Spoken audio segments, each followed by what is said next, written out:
अस्सलाम वालेकुम। मैं इंजीनियर उमर जेमकॉन इंजीनियरिंग की तरफ से आप सबको वेलकम करता हूँ।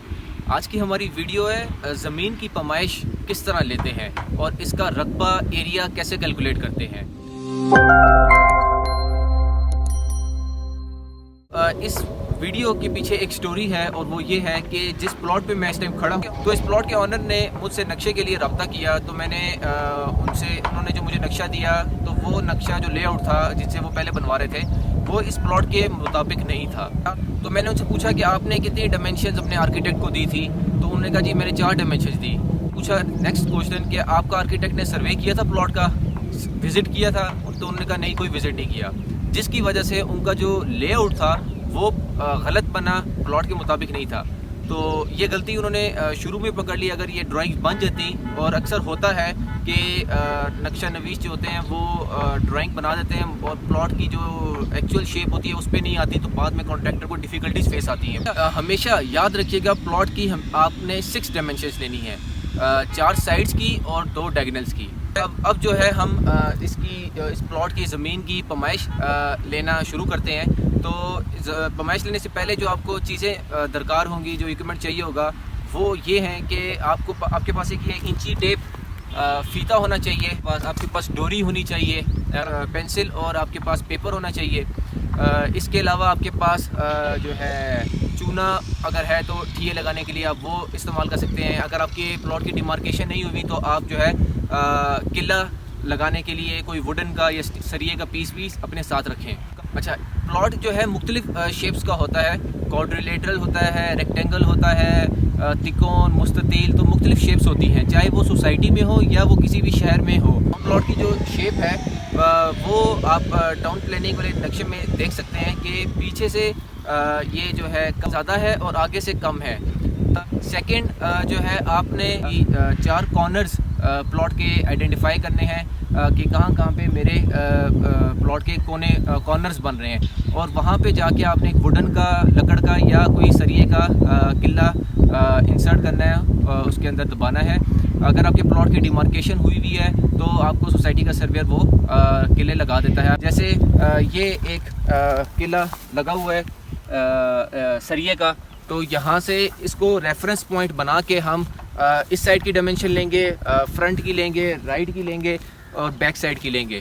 तो इससे हमारे पास 4 साइड की डायमेंशन आ जाएगी। और इसके बाद हम इसके 2 डायगोनल्स लेंगे जिसको क्रॉस डायमेंशन बोलते हैं। उससे हमारे पास इस प्लॉट की एक्चुअल शेप आ जाएगी, जिसके बाद ड्राइंग बनाने में आसानी होगी। अब हम इस प्लॉट की पैमाइश लेना स्टार्ट करते हैं।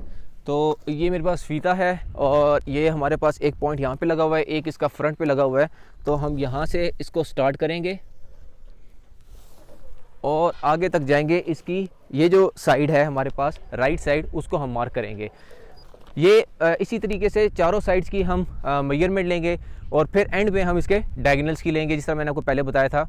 और इसके बाद पेंसिल में और उसे पेपर में एक स्केच बनाएंगे जिसमें हम इसकी साइड्स मार्क करेंगे। अब हम इसका जो हमने डायमेंशंस ली थी साइड पे वो हमने नोट कर लिए हैं सारी, और हमने ये स्केच बनाया है पेंसिल और पेपर में। तो स्केच में जो चीज़ें हमने नोट की हैं वो आप देख सकते हैं। सबसे पहले हमने इसकी फ्रंट साइड जो है वो हमने मार्क की, जो कि AB बनती है। इसी तरह जो इसकी राइट साइड है उसको हमने उस साइड का नेम दिया जो कि BC है। रेयर साइड जो कि आपकी बैक साइड होती है, इस साइड को हमने नेम दे दिया CD, और आपकी जो लेफ़्ट साइड है उसको हमने AD नेम दे दिया। और इन चारों साइड्स की डायमेंशंस आ गई, 4 साइड्स की। और ये 2 डायगोनल्स BD और AC, इन 2 डायगोनल्स का भी हमारे पास डायमेंशंस आ गई।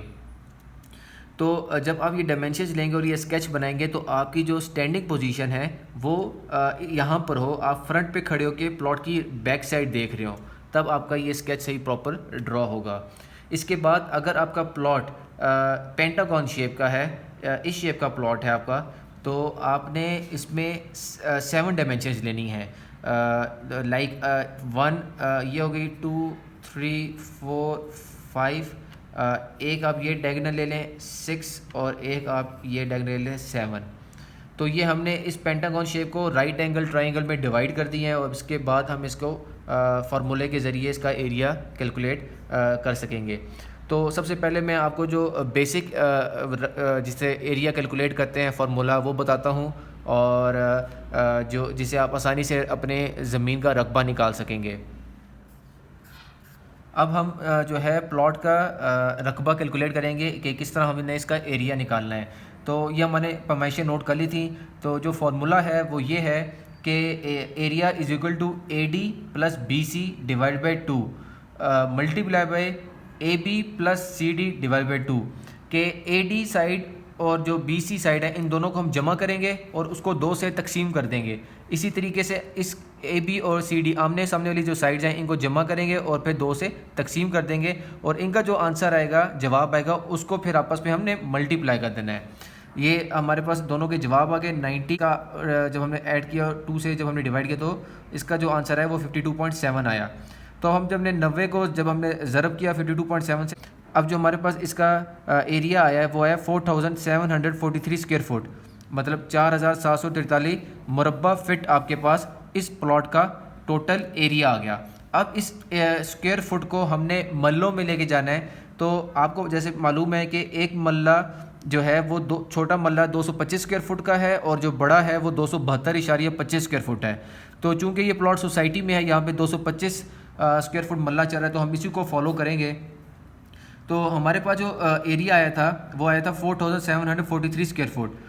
4743 को हम 225 से जब डिवाइड करेंगे तो हमारे पास मल्लेज आ जाएंगे। 21 मल्ला टोटल इस प्लॉट का एरिया है। अब हमने इसको किनाल में निकालना है। तो किनाल जो होता है आपको पता है, एक किनाल 20 मल्ले के बराबर होता है। 21 मल्लों को हम तकसीम करेंगे 20 से, क्योंकि एक किनाल के अंदर 20 मल्ले होते हैं, तो हमारे पास 1.05 किनाल आ गया। अब इसको हमने स्क्वायर यार्ड में कैलकुलेट करना है। तो एक स्क्वायर यार्ड के अंदर 9 स्क्वायर फुट होते हैं।